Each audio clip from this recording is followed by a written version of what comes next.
should probably get stuck into it, and I didn't cover it in the intro, but the big story we want to jump into and tackle straight off the bat is the IPL and getting postponed. We talked about the COVID and in and around the India and the Indian League, and the unfortunate happened this week. Yeah, it's the moment that we've been fearing, isn't it? We've been so lucky, really, that the tournament has had continued up until a few days ago. Our thoughts go out to the people of India just getting absolutely ravaged by this disease at the moment, and it caught up with the sporting arena. Initially, it was Varun Chakravarthi and Sandeep Warrior that tested positive. In the last few days, there's a whole handful of players that are all kind of stemmed from this period, this game, and but spread elsewhere. Multiple teams. It's just spread. I think Saha, he's at Hyderabad. Those boys were Kolkata Knight Riders. Yeah, they've been playing games at the same pitches, so then staff and that kind of got involved, and it snowballed really, really, really quickly. Yep. So the tournament organisers were looking, maybe we'll move the whole comp to Mumbai and try and have a bubble there, but it just it spread too quickly, and they've just had to postpone the whole thing. Pretty much all the Aussies got out today, didn't they? They went to the Maldives. Yeah, I think that's where they're planning. It's either there or Sri Lanka. So they're the two options. And Cricket Australia, of course, trying to move them at least somewhere for a couple of weeks, because I think they're trying to say in a couple of weeks we'll try to restart the tournament to keep it going. Yeah, see what happens. Because we can't travel back to Australia from India yet either. No. Because we hit almost exactly the midpoint of the season. They played 30 of the 60 matches. And it's unfortunate. So, and the impact, of course, then leads into the one-day series for West Indies. Yeah. So that's scheduled next month. I think we'll leave that for now because it's probably not the biggest pressing thing. I think the thing that probably we just wanted to mention was that this COVID situation in India, it's way bigger than cricket, and obviously all cricket fans are going to be upset that the tournament got canned.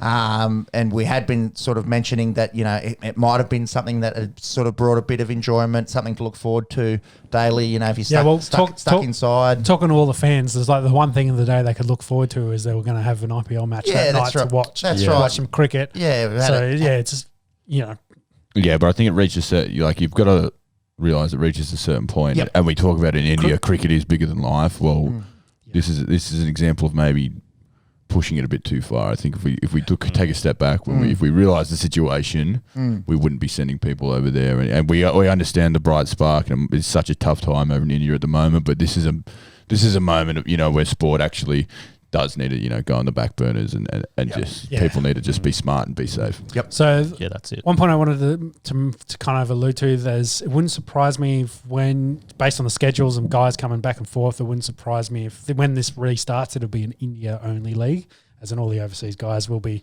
back home or getting ready for their own tours if they could possibly do it. Yep. But based on quarantine timing frames and when it comes back, if they don't stay, I'd say it's most likely going to be an Indian-only league. I would imagine that's probably the only way that it comes back. I can't imagine. But at least Australians, I don't think that they'll continue. Well, I don't think they're going to restart this in the time frame they're thinking. Like if they're thinking 3 weeks and they could probably restart it, it wouldn't surprise me if they sit on this for 2 to 3 months and it's later in the year. And then resume it in 3 months. Yeah. Or if it keeps going, they postpone it completely, and at that point, the Capitals default champions.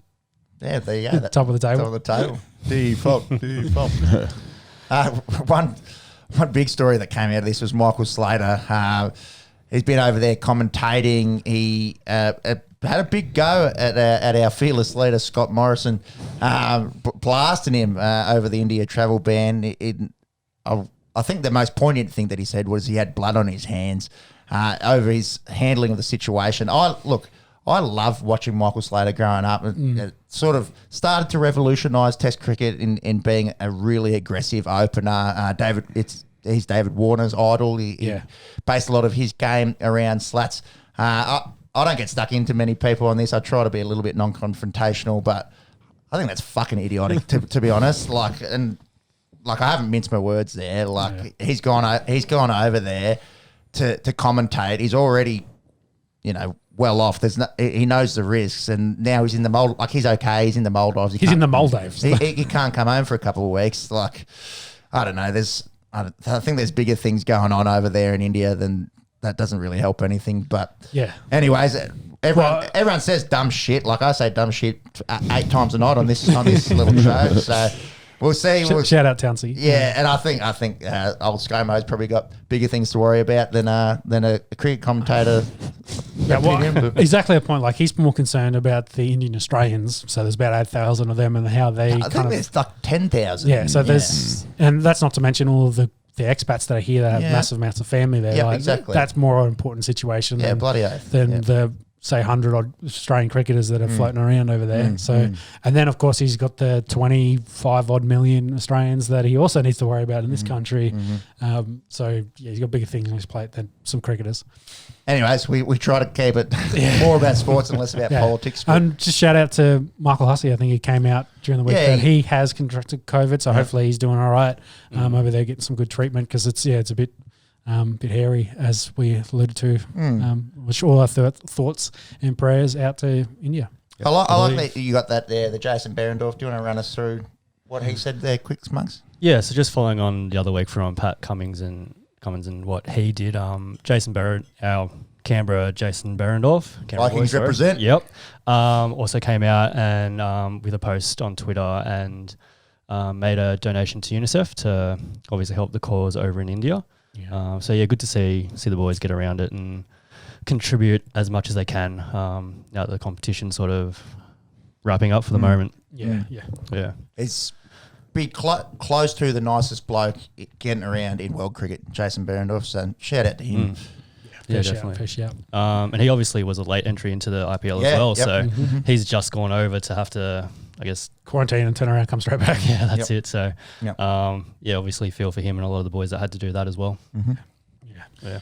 So I don't think we'll run through the IPL matches. From the week that there was about 6 or 7 since the last pod before the tournament got postponed. There is one other story that we'd like to run through. And that was the story of David Warner and his sacking and then dropping. I think it was the order. It came out sacking as captain and then dropped from the 11. Yes, exactly. So he was sacked as the captain, and they dropped him from the starting 11. Where hard to say what the reasoning. It sounds like there was let's call it differing of opinions. Yes. With senior management. Some reports that he wasn't real happy with the team that he could pick, and I think it actually came out in some of the interviews, like after games, it was like, I'm not sure who's going to be in the squad tomorrow or the next day, because he just had no say in it. Which some people have thought, well, he's the captain, he should be able to have some attempt to say in it. So sounds like there might have been some fighting between, is it Pandy? Sorry, Pandy. Manish Pandey. Yeah, Pandy. He was back. He was backing for Pandey got dropped, and Warner got cracked to shits. It's VVS Lakshman's sort of like the head, and then Tom Moody's one of the coaches there. So big difference. I think Moody's the director of cricket, and then Trevor Bayliss is the coach. But I saw that. Yeah, Lakshman's involved as well. But it just seems like that top tier are not happy with Davey Warner. Which I mean, the money they've spent on him, everything he's given, he's been a great servant of Hyderabad. So indeed, and not playing that bad, really. Like it came out they were saying they were dropping you because of form, and there's an argument that the other guys there have been making more runs. So we've got his numbers there. So Warner had 193 runs, average 32, striking at 110. He's already made 250s, 230 odds there out of his 6 knocks. I suppose the problem for Davey is Johnny Bairstow, Manish Pandey and Kane Williamson were all batting lights out. You can only have 4 foreign guys. So Bairstow and Williamson obviously foreign there. They've got Rashid Khan. Yeah, so they wanted a batsman in the spinner. So essentially it's out of Warner, and he ended up getting dropped for Mohammad Nabi, the Afghan all-rounder who didn't do much in the game that he come in. He earns 10 times less than Warner does in the IPL. Yeah, it's I don't know. You can kind of justify it from a strategic point of view, but it definitely seems like there was more kind of infighting there than what they're letting on. But the tournament's postponed, and I don't imagine Warner plays another game now. To be honest. It doesn't. Anyways, Kane Williams was made the skipper. He's a Kiwi, so Williamson. Sorry, it wouldn't surprise me if he goes home as well, back to New Zealand. So it's So- a moot we'll point, see. but it was interesting that just out of nowhere, it was just like, he's no longer the captain, and then for the next game, it was like, you're completely out. It sounds like they put it out as form, but it's a bit of infighting there, and it might mean his time done at that club. Next year he could go elsewhere. See what happens. Who knows in this crazy world when everything changes day to day.